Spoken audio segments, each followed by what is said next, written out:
조금만 더 오면 꽉 찹니다. 우리 식구들 다 오고 지나가다 오다가다가 갈 데 없는 사람이 몇 사람만 더 오면 꽉 차. 보기 좋아. 얼마나 보기. 이게 우리 교회 제일 큰 장치. 다른 교회는 이러지 못해요. 사람 그냥 설렁해 가서 보면 또 좁아가지고 어떨지 못하면 너무 좁으면 또 할 것도 없는데 우리는 좁지도 않고 넓지도 않고 진짜 좋아. 거기다가 강대상 앞에 이 창문이 있어가지고 이 환하게 빛이 들어와서 나만 쳐다보지 않아서 좋다는 거예요. 지금 교회를 칭찬하는 거예요. 많은 거예요. 그러니까 지난주에 내가 은혜는 크게 되더라고요. 은혜는. 그 이후로 내가 시름시름 아파 지금. 그 강대상 앞에서 빛이 쫙 들어오는데 그렇게 좋더라는 거야. 목사님만 쳐다보고 30분 설교할 때 내내 쳐다보고 있으면 지루한데 가끔 창밖을 내다볼 수 있어서 좋다는 거예요. 아무튼 좋아요. 예. 그리고 그분이 하는 말이 교회 들어와 보니까 모든 것이 좋아 보이고 그리고 교회 분위기도 좋더라는 거예요. 분위기도. 교회 사람들 얼굴을 보니까 악한 사람이 하나도 없어 보인대. 그건 나도 동감합니다. 악한 사람이 하나도 없어 우리 교회. 악한 사람 다 갔어. 아버지. 예. 좋은 점만 계속 말하는 건 아닙니다. 사실 우리 교회 단점도 있을 것입니다. 그래서 그분이 칭찬을 한참 하고 나더니 우리 교회 단점을 지적하는 것입니다. 큰 사랑을 담고 제게 지적해 준 말씀이라고 생각합니다. 단점이라고 저에게 하는 말 중에 하나가 뭔고 하니 예배 끝나고 밥 먹는 거. 우리 교회의 가장 큰 단점이라는 겁니다. 그래서 제가 또 이런 말을 합니다. 목사님, 교회 딱 끝나고 집에 가는데 그 식사하라고 붙잡을 때 뿌리치는 심정이 얼마나 괴로운지 아십니까? 나가보니까 교인들은 다 있어서 밥을 먹고 오는데 주차장에 나가보니까 자기 말고 새로운 사람은 다 가더라는 거예요. 근데 표정이 다 자기하고 똑같대. 아이고 빠져나왔다.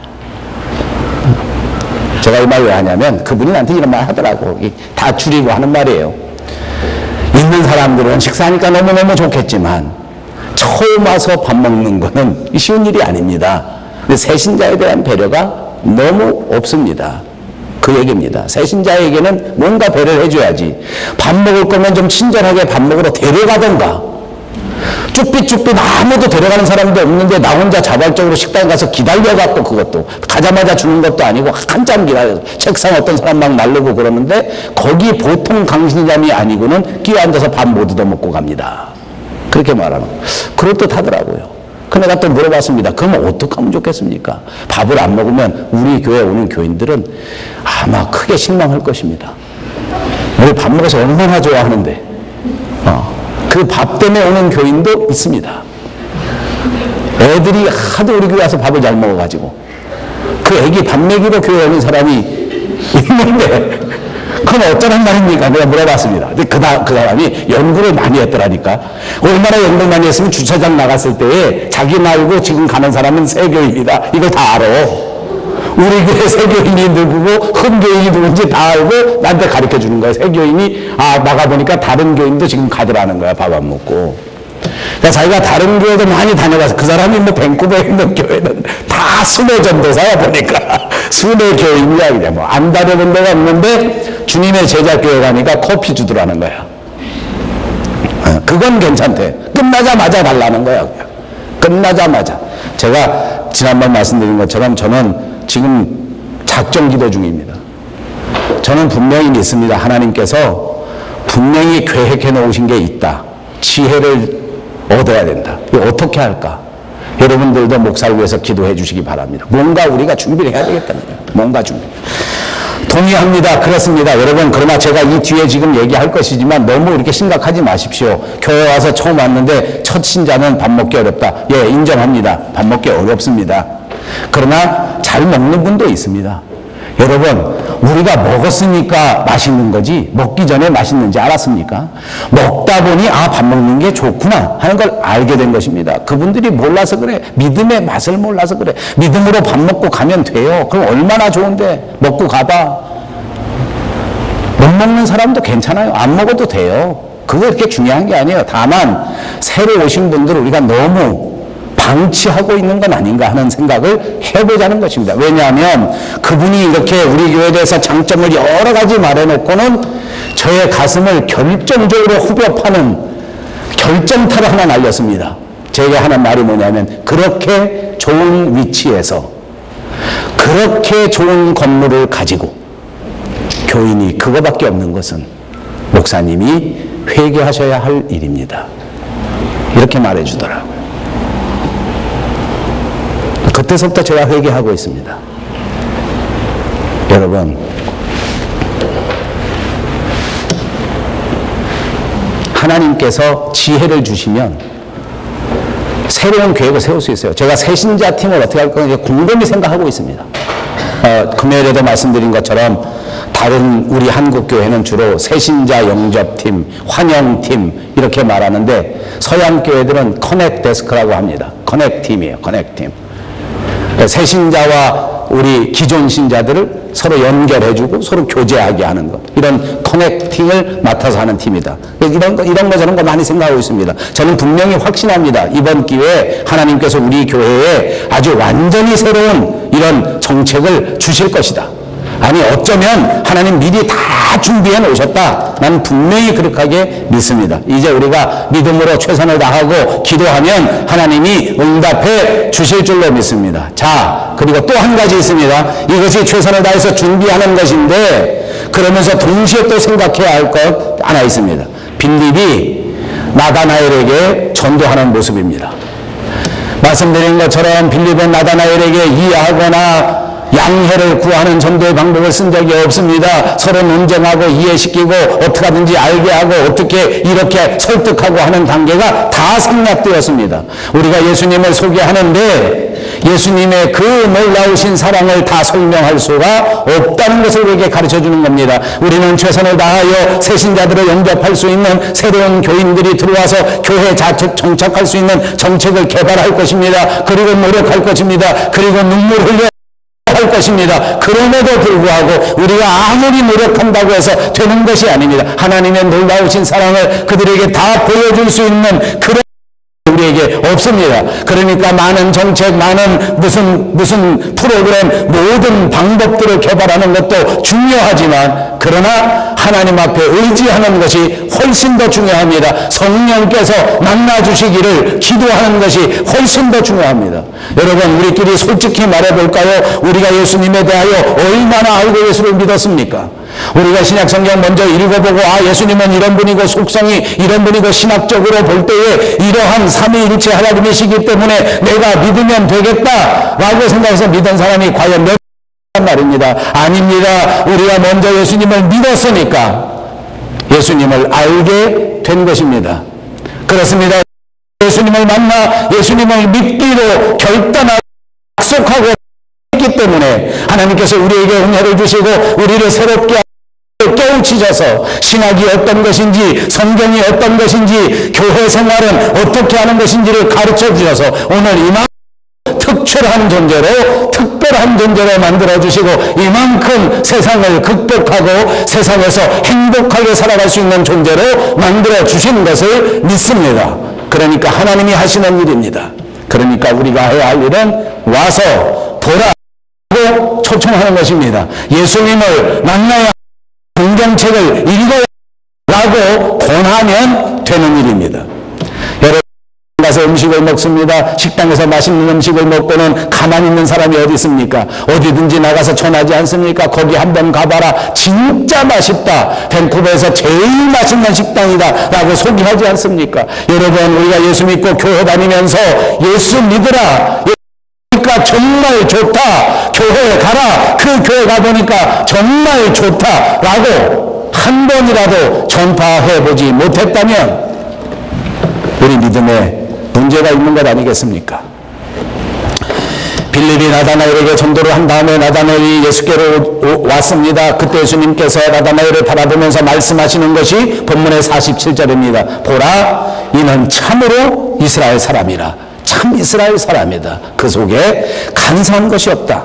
진짜 흥미로운 말 아닙니까? 나다나엘은 예수님에 대하여 뭐라고 말했습니까?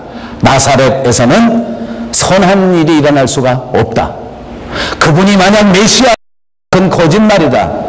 이렇게 말하지 않았습니까? 자기에 대하여 부정적으로, 자기에 대하여 비웃고, 자기에 대하여 업신여긴 사람인데, 예수님은 나다나엘을 만나자마자 그 사실을 엄연히 알고 계시면서도, 보라, 이는 참으로 이스라엘 사람이요 그 속에 간사한 것이 없다.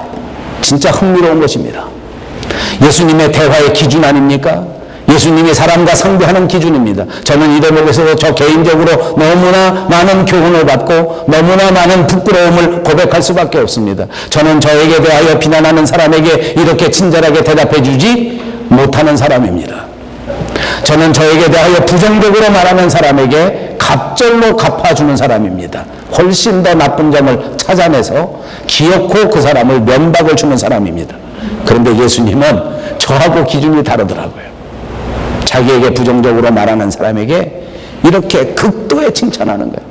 여러분 축복합니다. 여기서 배우십시다. 우리가 예수님의 제자 아닙니까? 나에게 대하여 부정적인 생각을 가진 사람을 만날지라도 예수님처럼 말씀하시기 이름으로 축복합니다. 내 속을 벌벌 끓이게 만드는 자식 새끼들 만났을 때에도 나쁜 말 먼저 하지 말고 예수님처럼 말하세요. 예수님처럼 말하세요. 얼마나 좋은 기준인지 몰라요. 보라, 참으로 이스라엘 사람이다. 그 속에 간사한 게 없다. 이 말은 무슨 말입니까? 이 사람이 무식하지 않단 말입니까? 아니요. 내가 보니까 이 사람은 충분히 무식하다는 말을 들을 만합니다. 왜냐하면 나사렛에서 선한 것이 날 수 없다고 말하는 것은 무식의 극치 아닙니까? 예수님이 그것을 그대로 받아준 것은 아닙니다. 그러나 그 속에 간사한 게 없다. 생각난 대로 말한 것이다라는 것입니다. 장점을 발견한 겁니다. 억지로라도 좋은 점을 발견한 거야. 이 사람이 편견이 많고 이 사람이 선입견이 많아서 지식은 다 틀려먹었지만 그러나 이 사람 말하는 걸 보니 솔직한 면이 있구나. 이걸 칭찬해 준 거예요. 이 정도는 우리도 할 수 있어요. 저도 이 정도는 할 수 있습니다. 속에다 숨깁니다. 너는 무식하구나. 그러나 말하는 걸 보니 착하긴 한가 보다. 저도 예수님에게 배워서 집에서 여러분들 누구라고 얘기할 때 대화할 때 제가 제일 많이 쓰는 화법이 그겁니다. 그 사람 참 착하다. 무슨 말인지 압니까? 말하는 건 다 무식하지만 그래도 착하지 않냐. 그러고 나서 보니까요, 제가 목회하면서 겪어본 사람 중에 착하지 않은 사람은 아무도 없더라고. 내 속을 막 뒤집어놔. 말 같지 않은 소리를 해, 전화를 갖고. 그럼 속이 막 부글부글 끓어. 그때 내가 하는 말이 뭔지 알아? 이 사람 참 착하긴 하다. 그 무슨 말인지 알아? 목사가 성질날 것도 모르고 부글부글 그렇게 전화를 막 하는 거야. 얘기는 말도 안 되는 소리를. 착하니까 그런 거예요. 예수님이 난 꼭 그런 심보인 것 같아 지금. 이 나다나엘을 보고 그 속에 간사한 것이 없다. 말은 무참하게 하는 거예요. 무슨 나사렛에서 메시아가 난단 말이냐, 이런 말격달 같은 말을 되게 한 사람입니다. 그런데 그에게 대하여 이렇게 대답해 주는 거예요. 보라, 이는 참으로 이스라엘 사람이로다. 이 속에 간사한 것이 하나도 없다.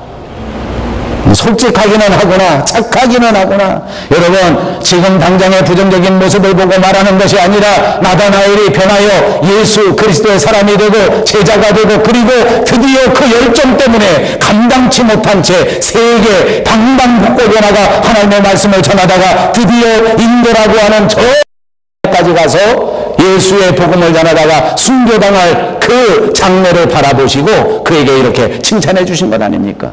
지금은 부정적입니다. 지금은 나에게 대하여 냉소적입니다. 지금은 회의적인 반응을 보입니다. 그러나 받기만 하면 이 사람은 성실한 사람이 될 것이다. 이 사람은 진실한 사람이 될 것이다. 이 사람은 열정적인 사람이 될 것이다 라는 것을 보셨단 말입니다. 그렇습니다. 오늘 저와 여러분이 만나는 사람들이 그런 사람들일 것입니다. 우리에게 냉소적이고 우리에게 부정적이고 지금은 내 말을 듣지 않고 지금은 내 속을 썩이는 사람일지 몰라도, 그러나 그가 하나님 앞에 은혜 받고 변화되면 이 세상에서 가장 열심으로 가장 최선을 다하여 나를 섬겨주고 나를 위해주고 나를 도와줄 그 사람이다 라고 생각할 수 있는 여러분들이 되시기를 바랍니다. 그렇습니다. 나다나엘은 솔직하게 말하지 않았습니까? 속마음을 있는 대로 말했습니다. 내가 생각할 때는 그 시골 동네 그 에서는 절대 한 사람이 나올 수가 없다라고 말한 것입니다. 그리고 예수님은 이 나다나엘의 솔직한 성품을 높이 사셨습니다.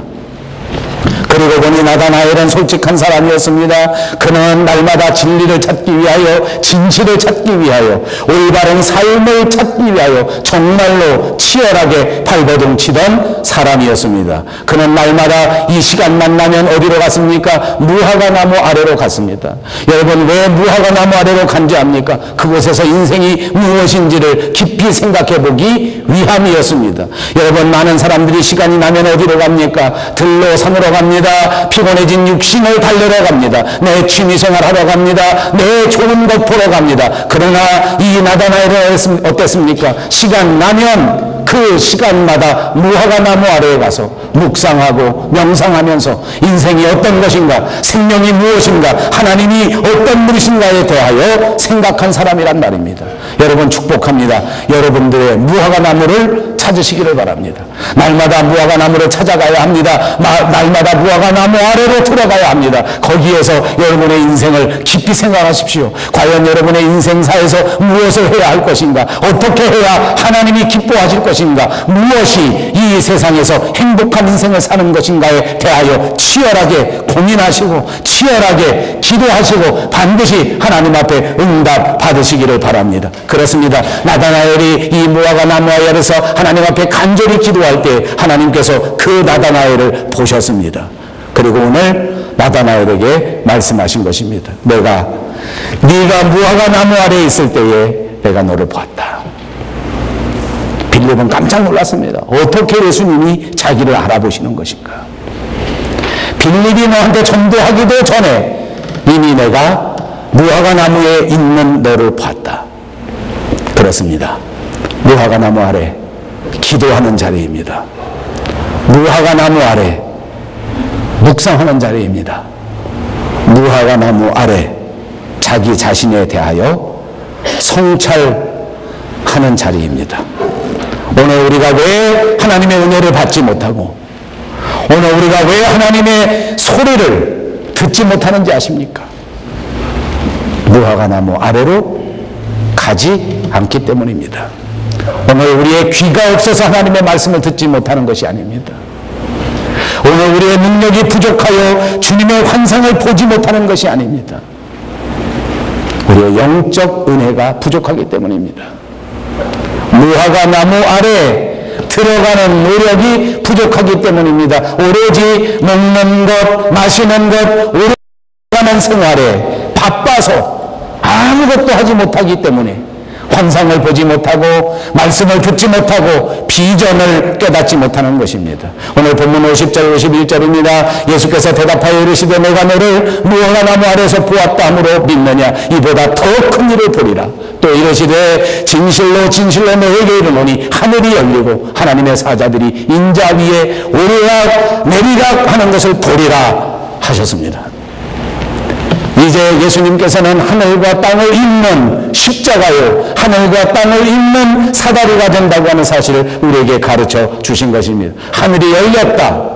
하늘이 활짝 열렸다. 여러분, 우리는 이것에 대하여 잘 알지 못하고 이것에 대하여 조금 이상하게 받아들일지는 몰라도 당시의 유대인들에게 있어서는 하늘이 열린다고 하는 것, 그것은 바로 그들의 신앙의 목표요, 신앙의 꿈이요, 그들의 종말론의 꿈이었습니다. 하늘이 열리는 것, 하늘이 열리고 하늘의 본래의 영광을 되찾으신 예수를 바라보는 것, 그것이 유대인들의 꿈이었다고 말입니다. 하늘에 계시는 그 중심에 계시는 예수님, 그분을 따라 하늘로 올라가는 통로가 열려지는 그것이 하늘문이 열려지는 것을 의미하는 것입니다. 그렇습니다. 예수님은 이 땅에 오셔서 우리의 모든 죄악을 담당하시고 십자가를 지시고 고난을 당하시고 결국 죽으셨지만, 그러나 그것으로 끝난 것이 아니고 예수님은 부활하셔서 하늘에 올라가셔서 영광을 받으실 만한 분이시요, 또한 그 말씀하신 그대로 천군 천사와 더불어 마지막 때 우리를 심판하시려 하늘문이 활짝 열린 채 우리 앞으로 심판주로 오시게 되실 분이라는 것입니다. 이것이 오늘의 말씀입니다. 사랑하는 여러분, 저와 여러분은 이제 예수를 믿고 벌써 이제 성숙한 그리스도인들이 되었습니다. 우리가 섬기는 우리 교회는 이제 이제 이 땅 위에 세워진 지 벌써 10년이 지났습니다. 이제부터 우리는 또다시 새로운 비전과 새로운 꿈과 새로운 믿음을 가슴속에 품어야 할 줄로 믿습니다. 이제 한국 땅을 뒤에 두고 이곳 밴쿠버에 와서 새로운 삶을 시작한 여러분 마음속에는 더더욱 큰 하나님을 향한 비전을 품어야 할 줄로 믿으시기를 바랍니다. 그렇습니다. 이제 우리 마음속에 믿음을 품고 이제 우리 마음속에 비전을 품었을 그때에 하나님께서는 이전보다 훨씬 더 크고 우리를 준비해 주시고 우리로 하여금 그 엄청난 것을 보게 해 주시리라고 하는 말씀인 줄로 믿습니다. 이 말을 꼭 믿으십시오. 이제 한국에서 받았던 은혜보다 더 놀라운 은혜를 받게 되실 것입니다. 이제 10년 된 우리에게 주셨던 그 은혜보다 더 엄청난 은혜를 우리에게 쏟아 부어 주실 것입니다. 이제 남은 저와 여러분의 인생 하나님께서 더 한 일들로 하늘 문을 활짝 여셔서 우리에게 보여주실 것이라는 약속의 말씀인 줄로 믿습니다. 이 말씀을 붙드십시오. 이 말씀을 새기십시오. 이 말씀 안에 깊이 들어가십시오. 아무리 오늘의 우리의 생활이 바쁘고 힘들고 분주하다고 할지라도 오늘 이 시간 잠시 일손을 멈추고 우리의 무화과 나무를 찾아 그 나무 아래로 들어가시기를 바랍니다. 거기 응답이 있고 거기 소망이 있고 거기 비전이 있습니다. 그 나무 아래서 예수님과의 신앙적 만남을 통하여 하늘문이 활짝 열리고 하늘에 우뚝 서 계신 예수 그리스도의 품 안에 안겨 주님과 더불어 살아가시는 저와 여러분들 다 되시기를 주님의 이름으로 축복합니다. 기도합니다. 자비하신 우리 하나님 참 감사합니다.